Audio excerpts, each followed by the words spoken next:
존경하고 사랑하는 우리 구독자 여러분 반갑습니다. 여러분의 천만 라디오 천혜자입니다. 지금 장이 시작되고 있는데 흘러가고 있어요. 지금 보니까 2393.39 코스피 가리키고 있습니다.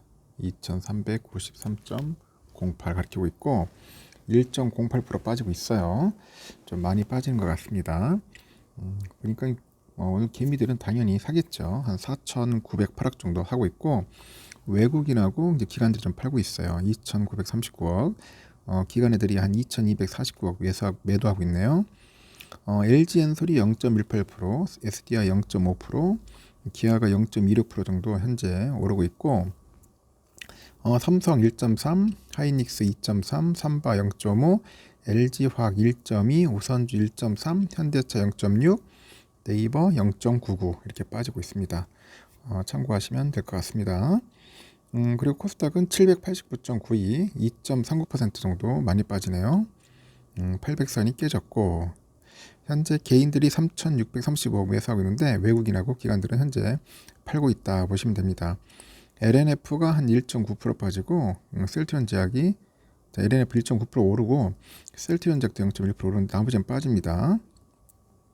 에코프로비엠이 3.5%, 셀트리온 헬스케어 3.1, 에코프로 5.6, HLB 3.7, SM 4.2, 카카오게임즈 4.1, JYP 1.1% 정도 현재 빠지고 있다. 그렇게 보시면 될 것 같습니다. 일단은 참 파월의 발언이 좀 약간 후폭풍이 오는 것 같아요. 이런 게 있더라고. 아니지 하면서 진위를 묻던 그런 시장이 미국 연방준비제도의 기준금리 50bp 인상 가능성을 현실로 받아들이기 시작했어요.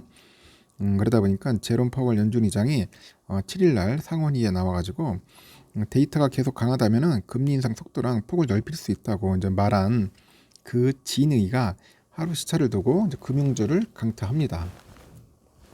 일단 장단기 금리 역전체가 한 111bp 이상으로 벌어지다 보니 지방은행 등 그 체력이 약한 금융권의 역마진 우려가 나타나는 거예요.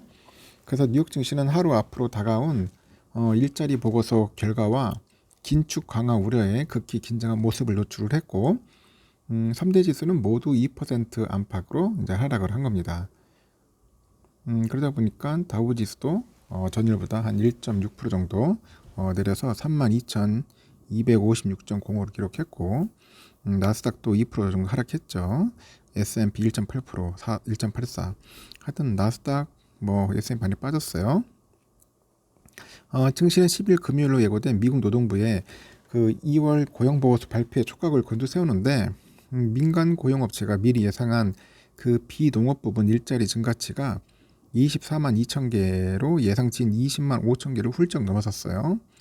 하지만 민간 보고서의 그 신뢰성에 대한 의문하고 예기치 못한 변수 등으로 인해서 노동부의 데이터에 시장은 이목을 집중하고 있고 전문가들은 일자리 증가세가 1월에 51만 7천 개 이어서 2월에는 20만 개를 넘어설 경우 미국 연방준비제도가 3월 22일 FOMC에서 기준금리를 50bp 인상할 것으로 예상을 한다고 합니다.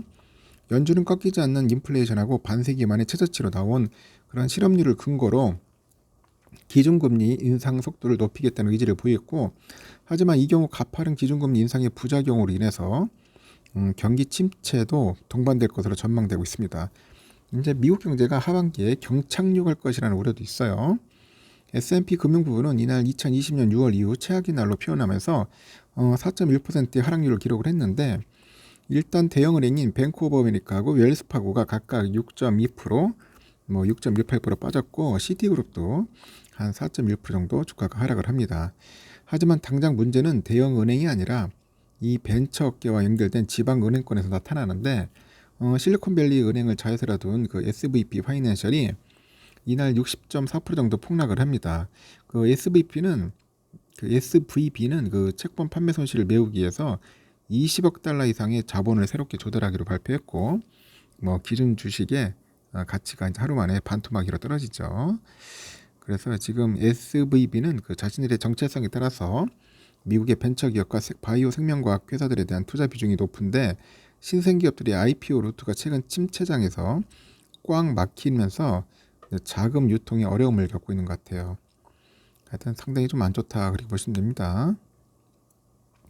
또 금융 부분의 문제는 신용 경색을 일으킬 원인이 되는데 15년 전 금융위기 당시에도 베어스턴스가 무너진 이후에 리먼 브라더스까지 연쇄 부도 사태에 직면하다 보니까 세계적인 금융 경색이 이뤄졌고 아직까지도 그런 수준은 아닌데 시장의 심리가 얼어붙고 있는 데다가 연준의 50bp 인상을 강행할 경우 후폭 부문 가늠하기 어렵다 그런 이야기도 있고 최근에 저점 대비 60% 이상 급등했던 테슬라가 또 차량 결함 문제가 터지다 보니까 4.99% 급락을 했습니다. 미국의 연방차량안전규제국이 지난 모델 S의 치명적인 사고를 차량 결함에서 찾기 시작했다는 보도가 나왔어요. 여기에 미국 고속도로 교통안전국은 23년 모델 Y 차량에서 핸들이 빠지는 두 건의 사건을 조사하기 시작했다고 알려졌습니다. 이날 그 베런버그가 테슬라에 대한 투자 등급을 매수해서 보유로 이제 하향을 합니다. 이른바 또 돈나무 언니로 유명한 아크 인베스트 캐시우드가 테슬라 주식을 약 180만 주나 새롭게 매입했다. 뭐 그런 이야기도 있습니다. 평균 주가 182달러에서 1260만 달러치 추가로 사들인 거죠. 일단 기준금리 인상이 이제 빅스텝으로 귀결될 것으로 전망이 되는데 시장이 흔들리니까 펜실베니아대 와튼스쿨의 제레미 시겔 명예교수가 인플레이션에 비해서 임금 증가세의 감소는 뒤처지는 경우가 많고 이미 그 증가세는 둔화되고 있다. 그러면서 파월 의장과 연준이 소비자 물가지수하고 임금만을 보고 50bp 인상을 결정하는 것은 분명히 잘못된 일이다. 그런 이야기도 합니다.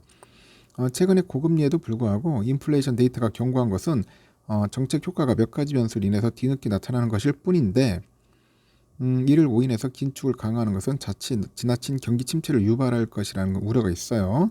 하지만 이런 우려에도 불구하고요. 실제 트레이딩 시장에서 이달 말 50bp 인상을 기정사실해서 채권 가격에 반영되기 시작을 했다고 합니다. 그 채권왕이죠. 제프리 건들락 트위터에서 2년 만기 국채 수익률은 아직 정점에 도달하지 않았고 상승 여지가 더 많다. 2년물의 금리는 실제로 5% 안팎을 오가면서 2007년 이후 최고치를 보이고 있다고 합니다.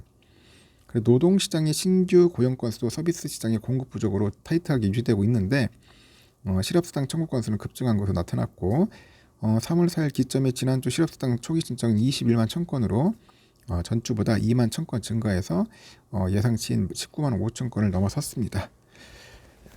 일단 이렇고요. 지금 하여튼 코스피 코스닥 빠지고 있고 삼성전자도 많이 빠지죠. 59,200원 왔다 갔다 하고 있어요. 300원에서 왔다 갔다 하고 있고 현재 외인들은 현재 100만 주 넘게 팔고 있습니다. 기관애들도 46만 주에서 오늘 외국인과 기관들이 좀 많이 팔고 있고 개미들 사고 있습니다. 이렇게 또 한 1.5% 빠지고 있고 우선주도 마찬가지로 한 1.5% 비슷하게 빠져요. 52,800원 현재 빠지고 있습니다. 열심히 빠지고 있고 외국인들이 16만 주 정도 팔고 있다. 기관도 좀 팔고 있고 상황은 좋지 않습니다. 참고하시면 좋을 것 같습니다. 일단 여기까지 할게요.